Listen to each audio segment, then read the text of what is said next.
ભુરગઢ અનુપમ પ્રાથમિક શાળા પ્રસ્તુત અનુપમ સમાચાર બુલેટિનમાં આપ સૌનું હાર્દિક સ્વાગત છે। તો આજે તારીખ છે 24 જાન્યુઆરી 2026 શનિવાર અને વાત કરીએ તો વિક્રમ સંવત 2088 મહાસુદ છઠ। આજનો દિવસ ખૂબ જ ખાસ છે કારણ કે આજે રાષ્ટ્રીય બાલિકા દિવસ અને સાથે સાથે આંતરરાષ્ટ્રીય શિક્ષણ દિવસ પણ છે। તો ચાલો હવે ભુરગઢ અનુપમ શાળામાંથી શ્રી માધવભાઈ પ્રજાપતિ દ્વારા સંકલિત આજના સમાચાર તરફ નજર કરીએ। સારું, તો સમાચારની શરૂઆત કરીએ આંતરરાષ્ટ્રીય ખબરોથી। જોઈએ કે દુનિયાભરમાં શું ચાલી રહ્યું છે। તો આંતરરાષ્ટ્રીય સ્તરે એક બહુ મોટા સમાચાર આવી રહ્યા છે અને એ પણ સીધા અમેરિકાથી। યુનાઇટેડ સ્ટેટ્સે વિશ્વ આરોગ્ય સંસ્થા એટલે કે WHO સાથેના પોતાના સંબંધો તોડી નાખવાનો સત્તાવાર રીતે નિર્ણય કરી લીધો છે।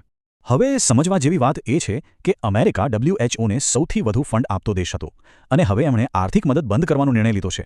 સ્વાભાવિક છે કે આનાથી દુનિયાભરના હેલ્થ પ્રોગ્રામ્સ પર બહુ મોટી અસર પડશે, ખાસ કરીને જે રોગચાળા સામે લડવાના પ્રયત્નો ચાલી રહ્યા છે અને જે વિકાસશીલ દેશો છે ત્યાંની આરોગ્ય સેવાઓ પર આની ગંભીર અસર જોવા મળી શકે છે। ચાલો હવે આંતરરાષ્ટ્રીય સમાચારો પછી નજર કરીએ આપણા દેશ પર। જોઈએ કે ભારતમાં શું મહત્વનું બની રહ્યું છે।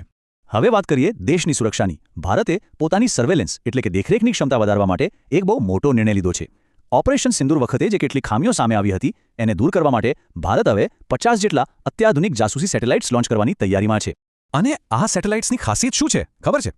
આ બધા જ સિન્થેટિક એપર્ચર રડારથી સજ્જ હશે। આનો મતલબ એ કે રાત હોય કે પછી ગમે તેવું ખરાબ હવામાન, આ સેટેલાઇટ્સ એકદમ સ્પષ્ટ તસવીરો લઈ શકશે।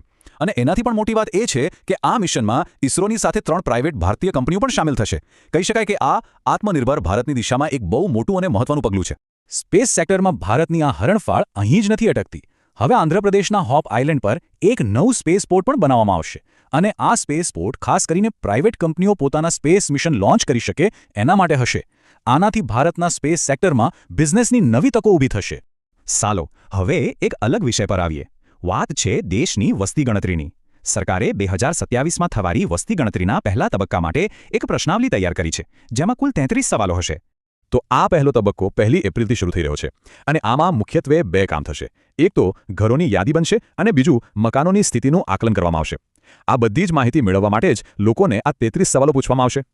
ચાલો હવે દેશની વાતો પછી સીધા આવીએ આપણા પોતાના વિસ્તારમાં, આપણા સરહદી પંથકમાં। જોઈએ કે આપણા સ્થાનિક સમાચારોમાં શું ગૌરવ લેવા જેવી વાત છે।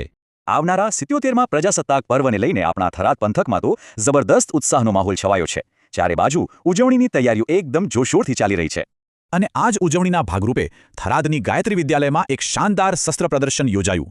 આપણી સુરક્ષા એજન્સીઓ કેટલી સક્ષમ છે અને એમની પાસે કેવા આધુનિક હથિયારો છે એ જોવા માટે આખા વાવ થરાદ પંથકમાંથી લોકો મોટી સંખ્યામાં ઉમટી પડ્યા હતા। આ દ્રશ્યો ખરેખર આપણા લોકોની દેશભક્તિની ભાવનાને ઉજાગર કરે છે। સારું, તો હવે સીધા જઈએ ખેલ જગતમાં। ચાલો જોઈએ કે સ્પોર્ટ્સમાં શું રોમાંચક બની રહ્યું છે। તો ક્રિકેટના ચાહકો માટે એક સવાલ છે, શું કોઈ કહી શકશે કે ભારતીય ટીમે હમણાં ક્રિકેટના મેદાન પર એવો તો કયો કમાલ કરી બતાવ્યો જેણે એક નવો ઇતિહાસ રચી દીધો? જવાબ છે ભારતીય ટીમનું T20માં ધમાકેદાર પ્રદર્શન। ન્યૂઝીલેન્ડ સામેની બીજી મેચ હતી અને ભારતે 209 રનનો પહાડ જેવો ટાર્ગેટ માત્ર 15.2 ઓવરમાં ચેસ કરી લીધો। આ એક ખરેખર ઐતિહાસિક જીત છે।